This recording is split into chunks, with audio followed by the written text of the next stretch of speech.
Radio de Derechos Indígenas, porque solo informado y organizado, un pueblo puede determinar su propio futuro.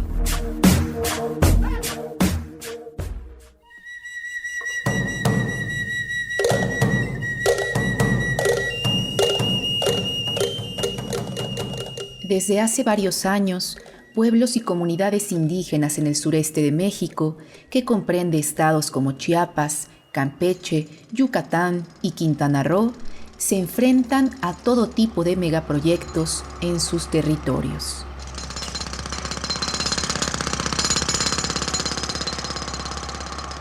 Cientos de hectáreas de selvas han sido devastadas para dar paso a monocultivos de soya, sorgo y arroz.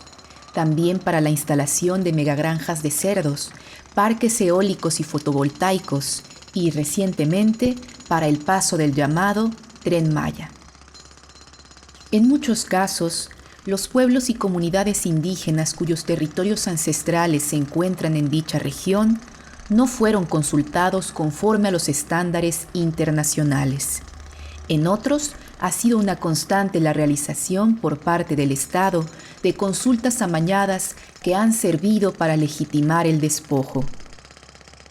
En este programa de radio de derechos indígenas de Cultural Survival, escucharemos la palabra de integrantes de distintas organizaciones, colectivos y agrupaciones del sureste de México que, frente a la devastación, han decidido resistir y no renunciar a la esperanza de dejar un mundo mejor a las futuras generaciones.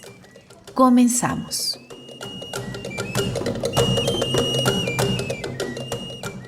¿Qué es lo que ocurre? Que la granja produce cerdos, utiliza grandes cantidades de agua y estas aguas residuales ya utilizadas se llevan a unos contenedores que le llaman biodigestores, que en teoría se supone que tratan o limpian el agua, pero no es así. El agua pasa por estos sistemas y luego se envía al monte, se tira, se echa, se regresa a la selva baja inundable, tal y cual. Con toda la descomposición de la materia fecal y todo eso, ahí crea lagunas negras, crea depósitos de agua insalubre, contaminada.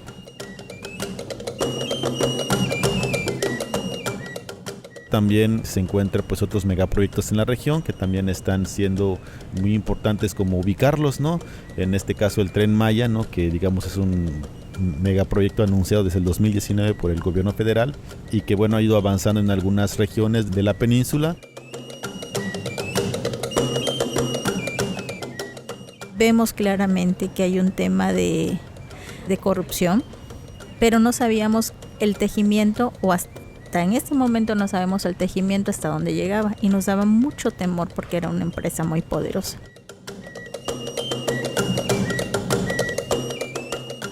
Seguimos ya un proceso más de base con niñas, con niños, juventudes, mujeres, jóvenes, hombres que estamos en territorio y que tenemos distintos intereses y distintas formas de defensa territorial a través de actividades como son la apicultura, el rescate de los conocimientos de las plantas medicinales.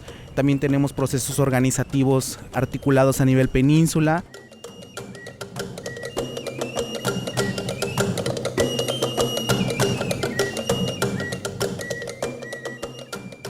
La consulta indígena o consulta previa, libre e informada está normada en convenios y tratados internacionales como el Convenio 169 de la Organización Internacional del Trabajo y la Declaración de las Naciones Unidas sobre los Derechos de los Pueblos Indígenas, y debe entenderse en el marco del derecho de los pueblos indígenas a la libre determinación. A continuación, vamos a escuchar al abogado Jorge Fernández, quien ha acompañado la lucha de pueblos indígenas en México y quien nos da más detalles sobre el tema de la consulta libre, previa e informada, así como su relación con el consentimiento. La consulta y el consentimiento no es un derecho aislado, no es un derecho que está ahí y que vamos a agarrar en ciertas circunstancias. Es un derecho que forma parte de un núcleo o de un derecho madre que es el derecho a la libre determinación. Si no entendemos el derecho a la consulta y el consentimiento en el marco del derecho a la libre determinación, nos va a seguir pasando lo que nos ha pasado ahora, que nos aplican la consulta y el consentimiento como un procedimiento más, no como un ejercicio de diálogo intercultural. ¿Por qué le puse a esta pequeña exposición de la consulta y consentimiento como mero procedimiento a la consulta y consentimiento como garantía de la libre determinación? Justamente porque la historia de las consultas ha sido, cuando menos en México, y creo que en la mayor parte de América Latina, la historia de un fracaso. La consulta se utilizó durante los últimos años se ha utilizado para decir, oye, estás estableciendo un proyecto, una política de Estado que me afecta. No me consultaste. ¿Qué hacían las comunidades? Meten los amparos, se para un poquito, ¿no?, el asunto, y después el juez dice, bueno, se les tiene que consultar. Vamos a hacer una consulta. ¿Quién organiza la consulta? El Estado. ¿Cómo lo hace? Como le da la gana. Porque lo que le interesa no es realmente construir un diálogo intercultural, lo que le interesa es palomear que ya se llevó a cabo una consulta. Decir, ya consulté, podemos seguir con el proyecto, pero ese proyecto, compañeras y compañeros, ya está decidido. Ya lo decidieron las autoridades ambientales, las autoridades que dan las concesiones. Entonces ustedes vienen para palomear, no vienen a dialogar con ustedes. Y aquí lo que queremos es revertir esa situación. Vamos a partir de lo que nos dice la Declaración de Naciones Unidas cuando opera el consentimiento. ¿El consentimiento qué es? Es el resultado de un proceso de consulta. Y el consentimiento, lo que nos dice así en términos muy generales, es que después del proceso de consulta frente a algún tipo de proyecto que pueda afectar a una comunidad, la comunidad decide si acepta o no el proyecto. Hay una discusión que dice, todo proceso de consulta tiene que llevar consentimiento, o se implica un consentimiento, o no. Pero vamos a ver en qué casos se establece la Declaración de Naciones Unidas que debe operar el consentimiento. Es decir, que la consulta termine con una decisión vinculante de la comunidad. La adopción de medidas legislativas o administrativas que afecten a los pueblos indígenas. Es decir, cuando se vaya a emitir una ley, cualquier tipo de ley, no se está diciendo una ley que afecte el territorio, se está diciendo cualquier tipo de ley que pueda afectar a los pueblos o alguna medida administrativa que pueda afectar a los pueblos. ¿Cuál es la diferencia? Que la ley la hacen las diputadas y los diputados y las medidas administrativas pues son las que toma la administración pública, que puede ser municipal, puede ser estatal, puede ser federal. Entonces, en este caso opera el consentimiento. Es decir, no basta con la consulta, sino que lo que decida la comunidad es vinculante.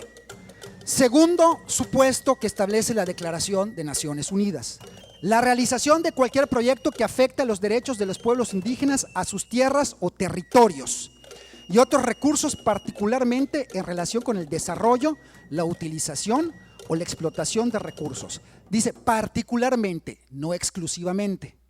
Entonces, todo proyecto que pueda afectar tierra, territorio y otros recursos naturales o de cualquier otra naturaleza, particularmente, es decir, hay un énfasis especial en la defensa del territorio, cuando hay situaciones de desplazamiento de los pueblos indígenas de sus tierras o territorios. Entonces, la consulta implica consentimiento. Lo que decida el pueblo es lo que se tiene que hacer. El almacenamiento o eliminación de materiales peligrosos en las tierras o territorios de los pueblos indígenas. Si me van a meter un basurero, ¿no?, de cosas radioactivas o de cualquier otra situación que pueda contaminar y afectar, pues obviamente mi decisión tiene que ser vinculante. Ahora, como suele suceder, México es un estado racista. Entonces, cuando esto llega a los jueces dicen, no, para establecer cuándo una consulta implica consentimiento, se tiene que hablar de impacto significativo. ¿Para quién? Esa es la pregunta. Impacto significativo para el Estado te va a decir, no, pues si te construye un mercado en donde no quieres, eso no es un impacto significativo. Para ti no es un impacto significativo, para la comunidad. A lo mejor ese mercado que está construyendo en una tierra o en un territorio que es sagrado, sí tiene un impacto significativo. ¿Quién determina el impacto significativo? Entonces el Estado lo que ha dicho es, vamos a poner impacto significativo para justificar que hay ciertas situaciones en donde hay consulta, pero el resultado no es vinculante, y en otros donde hay consulta y el resultado puede ser vinculante. ¿Quién decide qué es significativo para una comunidad? Pues no lo puede decir el Estado. Compañeras y compañeros, toda consulta es vinculante, punto. Aquí lo está diciendo la declaración. Aquí está su fuente. Toda consulta es vinculante. Y si nos dicen que no lo es, hay que luchar porque lo sea. Porque entonces, si no es vinculante, mi relación con el Estado, que debería ser una relación horizontal, sigue siendo una relación subordinada. A pesar de que la consulta previa, libre e informada tiene que realizarse siempre que se prevean medidas legislativas o administrativas susceptibles de afectar nuestros derechos, y además tendría que ser vinculante, es decir, su resultado tendría que ser de acatamiento obligatorio para el Estado, en la práctica esto no ocurre. Y en muchos países del Abya Yala, las consultas indígenas no se llevan a cabo. En otros casos, se hacen como mero trámite y no cumplen con ser libres, previas, informadas, de buena fe y culturalmente adecuadas, como lo estipulan los tratados y acuerdos internacionales.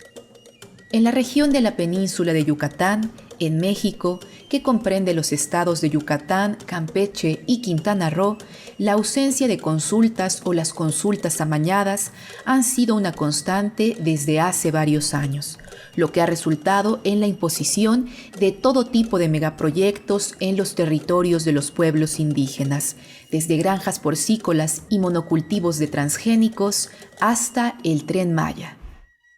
En el caso de las granjas porcícolas, se sabe que de las 257 granjas que están en la península de Yucatán y que tienen un registro en alguna base de datos oficial, 122, es decir, el 47%, están establecidas en regiones consideradas sitios de atención prioritaria para la conservación de la biodiversidad.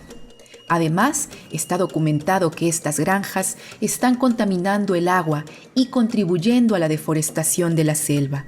Todo esto de acuerdo con el informe ¿Qué hay detrás de la industria porcícola en la península de Yucatán?, publicado por Greenpeace en mayo del 2020. Sobre este tema escuchemos el testimonio de José Luis Tzuc Canté, de Quinchil, Yucatán, integrante del Consejo Maya del Poniente de Yucatán. La megagranja porcícola Quequén se viene a posicionar en el 2014. Ya lleva prácticamente casi 8 años posicionados. Y nunca se nos consultó si era viable, nos iba a perjudicar, jamás. Comenzaron con 12,000 marranas y actualmente ya tienen 60,000. Y según ellos van por los 90,000 marranas parideras. Que cada marrana paridera produce 3 veces al año cerca de 15 a un poquito más de cerritos, de las cuales los lechoncitos después se mueven para las granjas parceras. Nosotros hemos alzado la voz porque ¿en qué nos afecta directamente?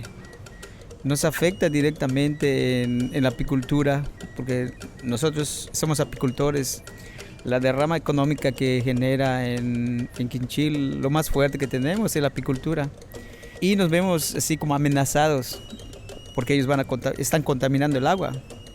De hecho, lo hemos comprobado a base de estudios. Hemos solicitado apoyos en fundaciones. Nos han apoyado con la asesoría para medir la contaminación del agua y en efecto está contaminada.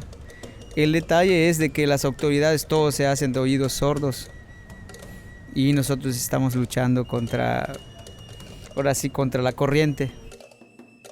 La megagranja de cerdos de la que habla José Luis Tzuc Canté se llama Quequén y está situada entre Quinchil y Celestún en Yucatán, una región muy afectada por la contaminación que generan las granjas porcícolas. Ahora vamos a escuchar a Alberto Rodríguez, originario de Celestún, también integrante del Consejo Maya del Poniente de Yucatán. La razón por la que nosotros nos organizamos como Consejo Maya de la región del Poniente es porque nuestros territorios se ven amenazados por la presencia de varias granjas porcícolas. En Yucatán tenemos una problemática muy seria con la producción intensiva o producción industrial de la carne de cerdo.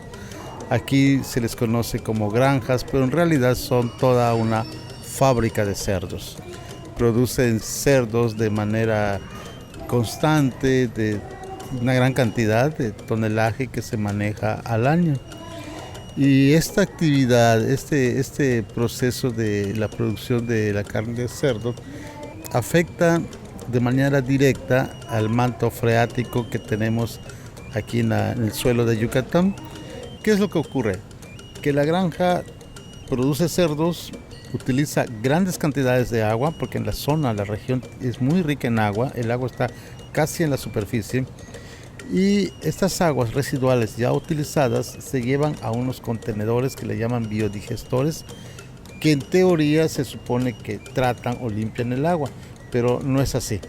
El agua pasa por estos sistemas y luego se envía al monte por medio de unas tuberías y el agua se tira, se echa, se regresa al monte, a la selva baja inundable, tal y cual, con toda la descomposición de la materia fecal y todo eso. Ahí crea lagunas negras, crea depósitos de agua insalubre, contaminada.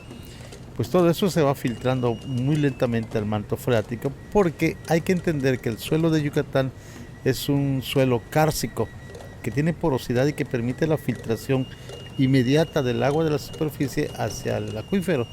Entonces eso es muy preocupante, ya que las corrientes, por la posición geográfica de la península de Yucatán, las corrientes subterráneas, que le llamamos cenotes, tienden a ir a desembocar al nivel del mar, donde justamente está situada la Reserva Especial Ría Celestún. Imagínense, que es precisamente el sitio de donde yo vengo, que se llama Reserva Especial de la Biosfera Ría Celestún.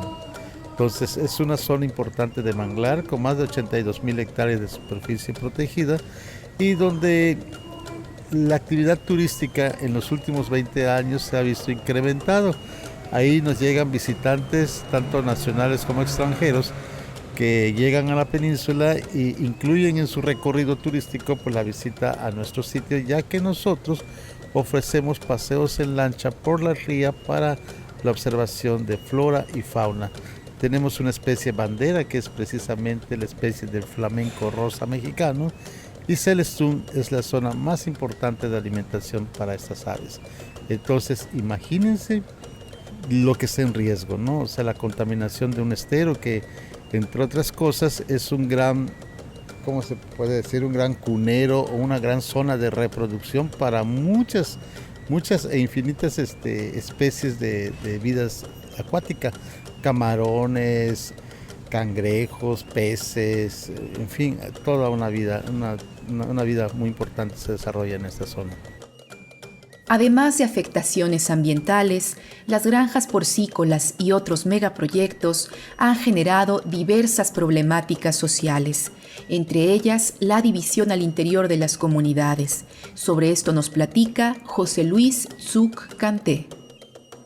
Nuestra comunidad está viviendo algo muy difícil, porque las granjas no solo están contaminando, están dividiendo a nuestra población.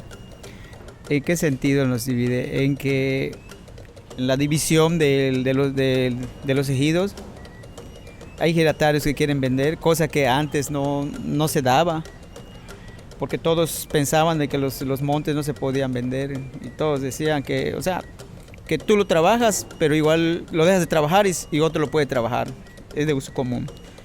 Y no había ni problema.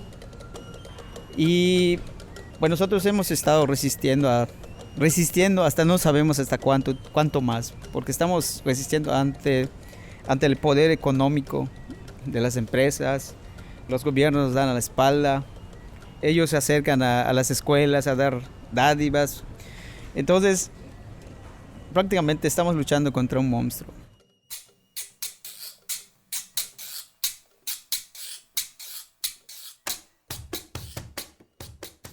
A las megagranjas de cerdos se suman los cultivos industriales de soya, sorgo y arroz, que no solo implican la devastación de grandes extensiones de selva y la privatización de tierras que antes eran ejidales, es decir, tierras de propiedad colectiva, tierras de uso común, sino también están generando graves problemas de salud, pues estos monocultivos suelen fumigarse de manera aérea con sustancias altamente tóxicas.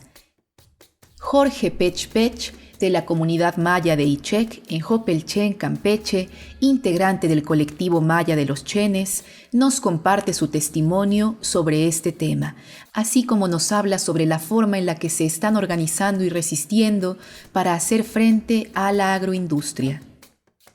Una de las principales situaciones que tenemos en la comunidad desde hace más de 10 años es todo el tema de la deforestación en nuestra selva, el despojo de comunidades de los territorios ancestrales para la implementación de monocultivos transgénicos, en general todo este tema agroindustrial para producción de granos, y que tiene repercusiones en las comunidades y que está afectando actualmente en diferentes temas: salud, autonomía, cuestiones de identidad, cultura y bueno, básicamente eso. En un principio tuvimos una cuestión mediática de implementar un amparo contra los permisos que se le otorgan a la empresa multinacional Monsanto para la siembra de transgénicos en nuestro territorio. No tuvimos proceso de consulta previa, libre, informada. Tuvimos una cuestión de consulta amañada, sin voluntad, nunca fue de buena fe. Y para empezar sufrimos esa parte de la discriminación por parte de las instituciones, el del no reconocer nuestros derechos. Y bueno, empezó todo este proceso de consulta y procesos legales, amparos, denuncias, donde evidenciábamos la depredación de la selva, de los recursos. Y eso fue en un principio. Ahora lo que estamos realizando es un trabajo de base comunitario.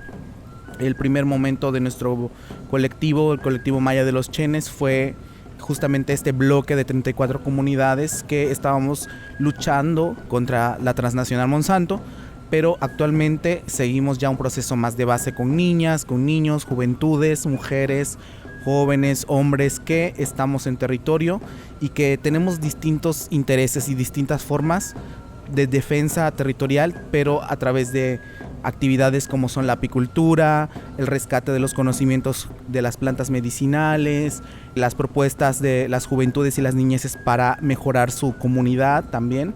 También tenemos procesos organizativos articulados a nivel península, donde estamos justamente luchando con otras compañeras y compañeros que están también sufriendo afectaciones en los territorios por el tema de monocultivos y otros megaproyectos, ¿no? Entonces tenemos actualmente un bloque que se llama Alianza Maya por las Abejas. Participamos en este bloque donde estamos justamente luchando para detener todo el tema de las fumigaciones aéreas que se está realizando en las comunidades, sobre las comunidades.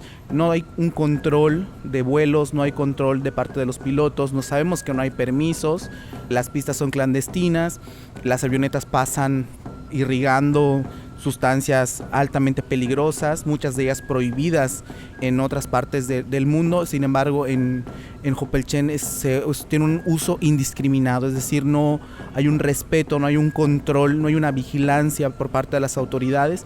Entonces esta situación está afectando a las abejas de nuestros compañeros y compañeras, por lo cual nosotros nos hemos aliado a nivel peninsular para defender nuestra selva, defender el agua y en este caso las abejas.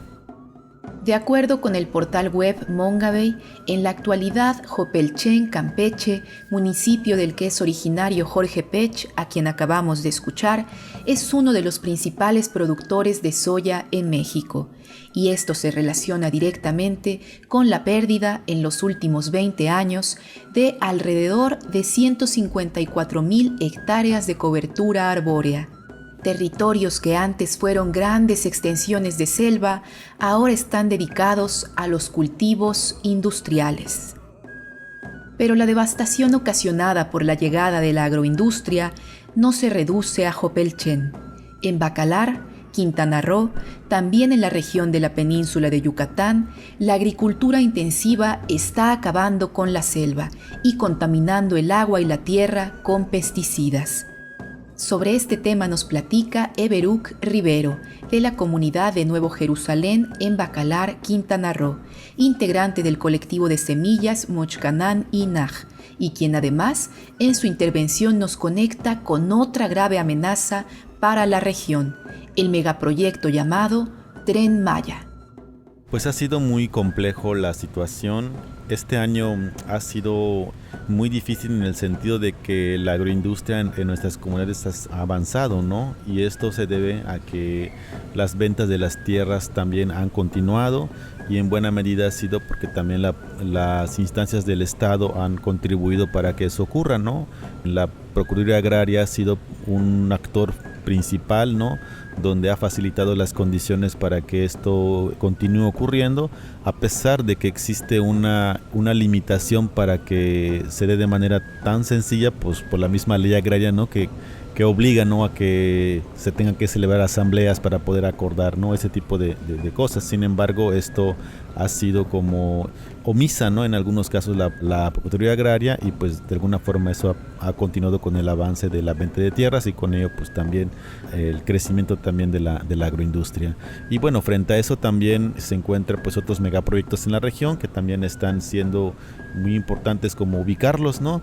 En este caso el Tren Maya, ¿no? que digamos es un megaproyecto anunciado desde el 2019 por el gobierno federal y que bueno ha ido avanzando en algunas regiones de la península de manera también pues distinta, ¿no? En el caso de Bacalar apenas están en la parte de los acuerdos para iniciar, ¿no? con el tramo, con el trazo también y empezar los trabajos.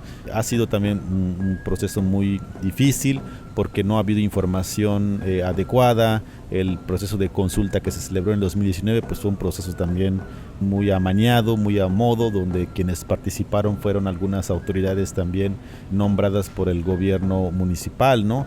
Y pues no hubo realmente pues una intervención también de las comunidades y mucho menos de las autoridades indígenas. Entonces digamos que este proyecto Tren Maya en la región está avanzando en el sentido de que ya empiezan los trabajos de manera más directa, más puntual, porque el tramo 5 en que también había muchas dificultades porque también es una región donde es una zona donde nunca se había habido rieles, ¿no? Entonces es digamos un trabajo realmente pues nuevo. Y en el caso de Bacalar, que es que también es una región totalmente nueva en este trazo, pues también va a tener como unos impactos pues muy muy fuertes en cuanto a la biodiversidad, en cuanto también a las prácticas culturales que se tienen en las regiones, que también va a venir a afectar.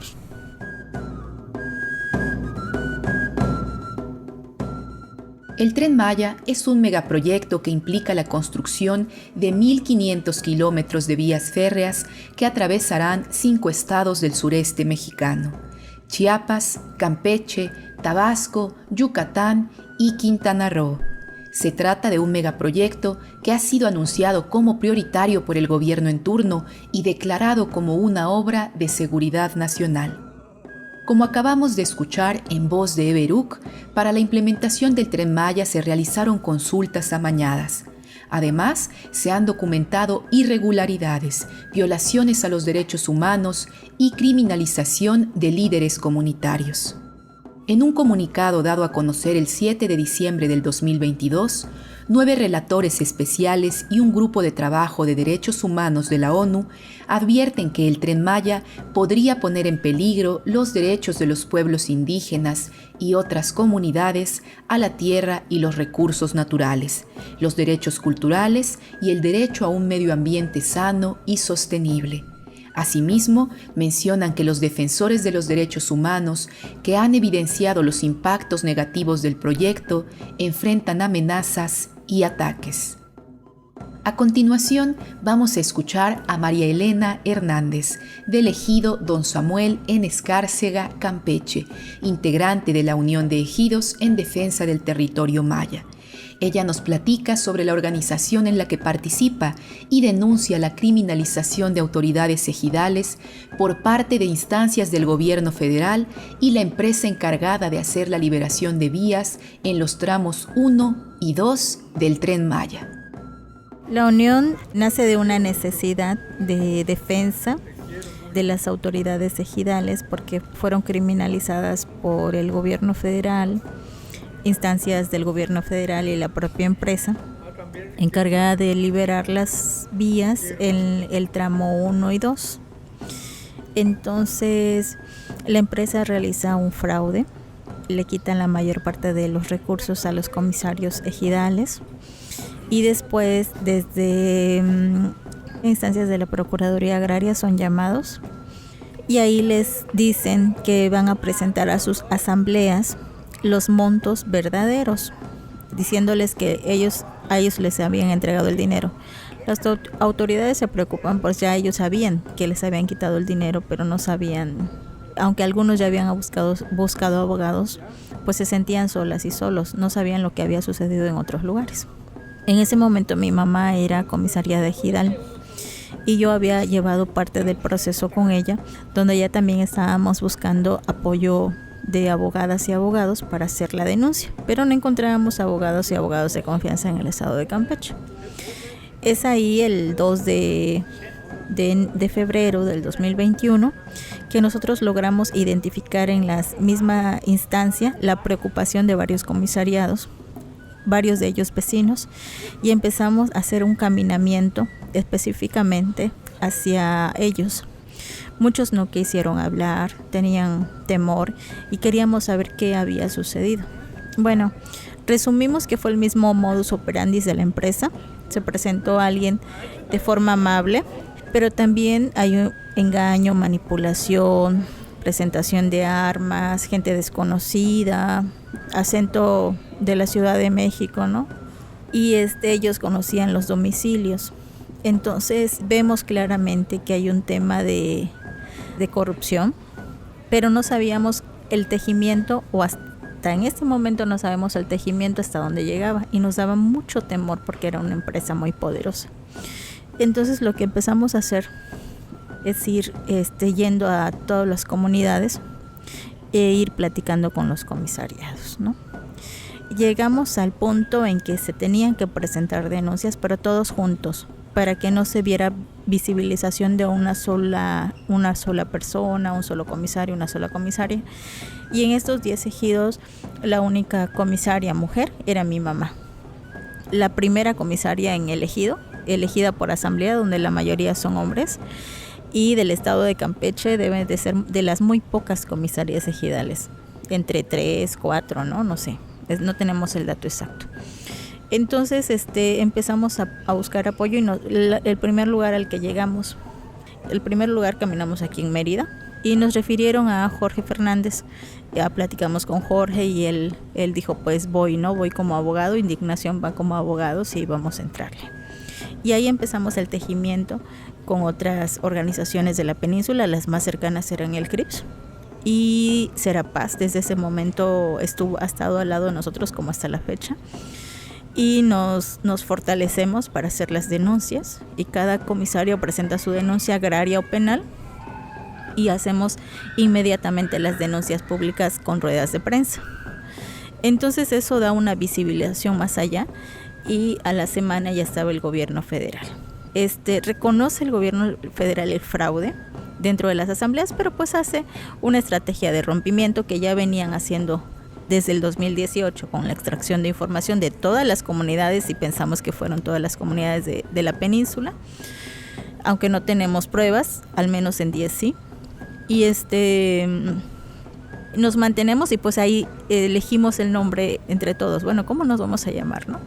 Y uno de los comisarios dice, pues empezamos, ¿no? Que sea Unión, ¿no? Y ahí empezó a salir el nombre. Actualmente es un nombre mediático que nos ha ayudado mucho a la visibilización, a armar grupos sobre todo de información, ¿no? De información que sale en las mismas redes, compartirlas, porque es importante que se tenga un poco de información y llegue la información. Entonces, en este proceso denuncias, de todo lo que hemos pasado, hemos tratado de compartir y nos preocupa mucho la península de qué fue lo que sucedió allá, ¿no? También en este otro proceso empezamos a preguntarnos, ¿y ahora qué sigue, no? Ya nuestro panorama cambió, ya vemos otras cosas, cómo va a cambiar nuestro territorio, cómo ha sido el despojo, cómo nos siguen engañando. Y en esta preocupación, pues nos mantenemos juntos al menos 6 ejidos.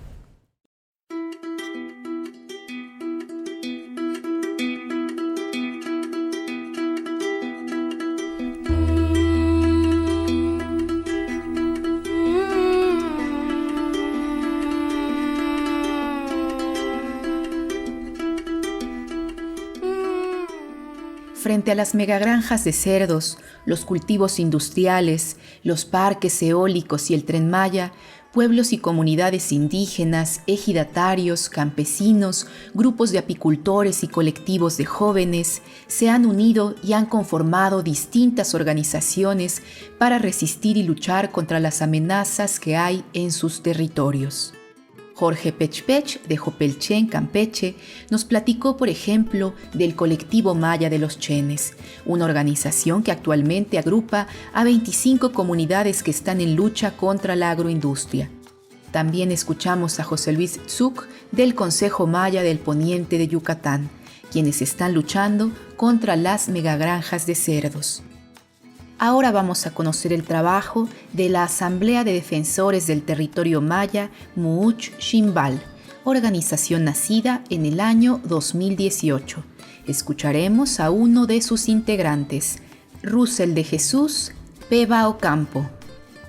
La Asamblea Maya Muuch Ximbal ya tiene 5 años desde su formación, y esto fue a raíz de la organización de un grupo de comunidades que estaban solicitando información sobre algunos megaproyectos que se habían anunciado para sus comunidades.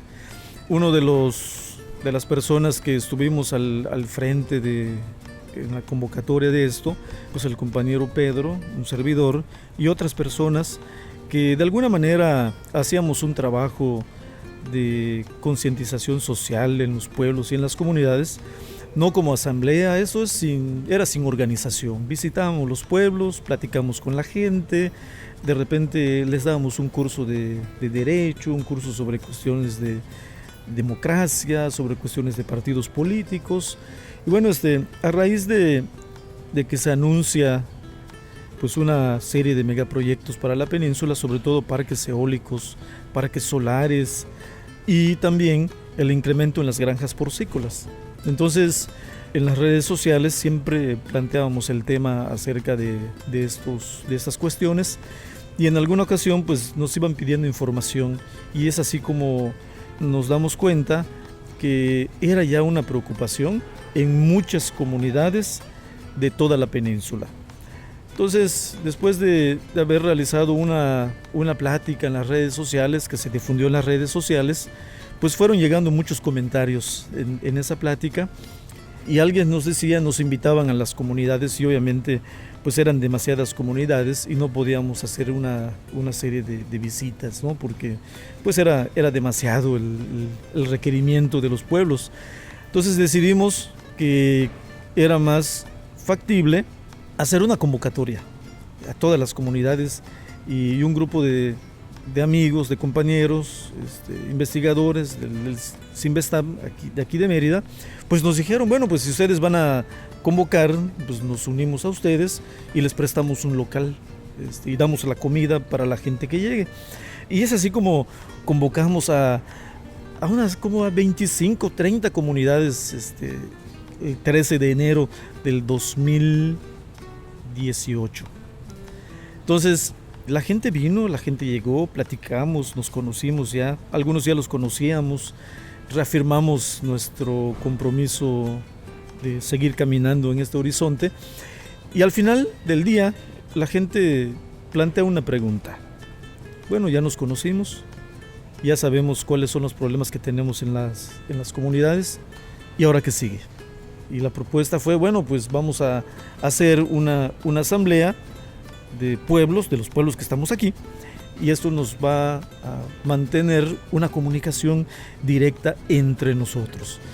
Y bueno, ¿y cómo nos vamos a llamar? Bueno, si vamos a caminar juntos, pues el término maya es Muchimbal. Entonces pues nos vamos a llamar Muchimbal y vamos a hacer una asamblea de pueblos. Y desde el principio nosotros como asamblea decidimos no ser una asociación civil, decidimos no trabajar con ningún partido político, decidimos no trabajar con ninguna religión, sino que esta asamblea iba a ser asamblea de los pueblos. Y si alguna persona quería militar en un partido político, pues igual tenía la libertad de hacerlo, y de manera clara, uno de los acuerdos como asamblea fue: si una persona se vuelve candidato de un partido, automáticamente causa baja en la asamblea, porque no queremos que el trabajo organizativo de los pueblos, finalmente un partido político lo pueda potencializar en su favor. Entonces hemos tenido siempre ese cuidado en estos casi 5 años caminando. Hemos ido igualmente conociendo mucha gente que nos ha acompañado, entre ellos abogados, investigadores, y cuando ha sido necesario que ellos den su palabra, que ellos pongan su conocimiento, también lo han hecho y no nos han cobrado ni un solo peso. Para finalizar este programa, conozcamos algunos de los logros que se han alcanzado a través de la Asamblea de Defensores del Territorio Maya, Muuch Ximbal. Yo creo que una de las cosas más importantes que hemos logrado como asamblea es que se ha demostrado que cuando las personas recuperamos nuestra identidad y nos volvemos a enlazar con la tierra, nos parece que eso es mucho más grande que un amparo, es mucho más grande que cualquier otra cosa. Entonces, una de las cosas que hemos logrado como asamblea, que aquí nosotros, por ejemplo, no tenemos financiamiento, no somos una AC, funcionamos cada comunidad con lo que pueda aportar. Entonces, la gente lo hace porque está convencida de la defensa del territorio. Entonces, creo que cuando recuperamos la identidad, pues podemos parar cualquier proyecto. Las cuestiones legales sí las hemos utilizado más como una herramienta que como parte de una estrategia para alargar procesos. O sea, un poco es lo que hacen las empresas normalmente, es presionar a la comunidad, asfixiar a las comunidades. Entonces lo que hacemos aquí, utilizamos el término así muy común, les volteamos la tortilla, ¿no? ¿Qué significa eso? Bueno, vamos a pasar la presión a la empresa, ya no para nosotros. Entonces metemos un amparo, hay una suspensión, tratamos de que el proceso se alargue. Entonces llega un momento en que la empresa dice, bueno, pues estoy perdiendo mucho, me voy. Y eso ha pasado siempre.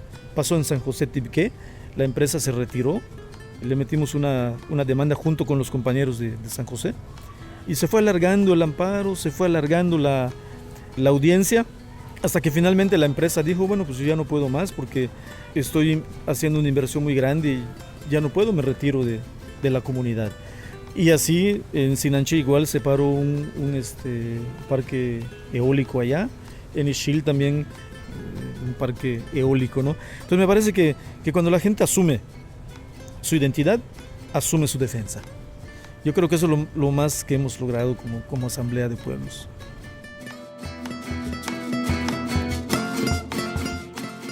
En el sureste mexicano se está luchando por la vida. Si se devasta la totalidad de la selva, si se contamina toda el agua y la tierra, ¿qué pasará con los pueblos y comunidades que viven en esta región y en las regiones colindantes? Organizarse y luchar es la forma de asegurar la existencia futura.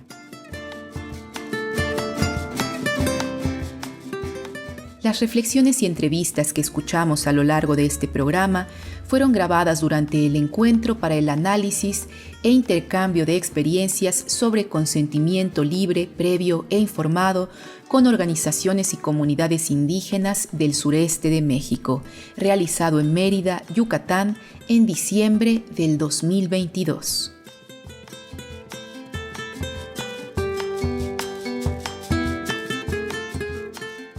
Cuéntenos qué desea escuchar sobre derechos de pueblos indígenas. Búscanos en Facebook y Twitter como CSORG 72.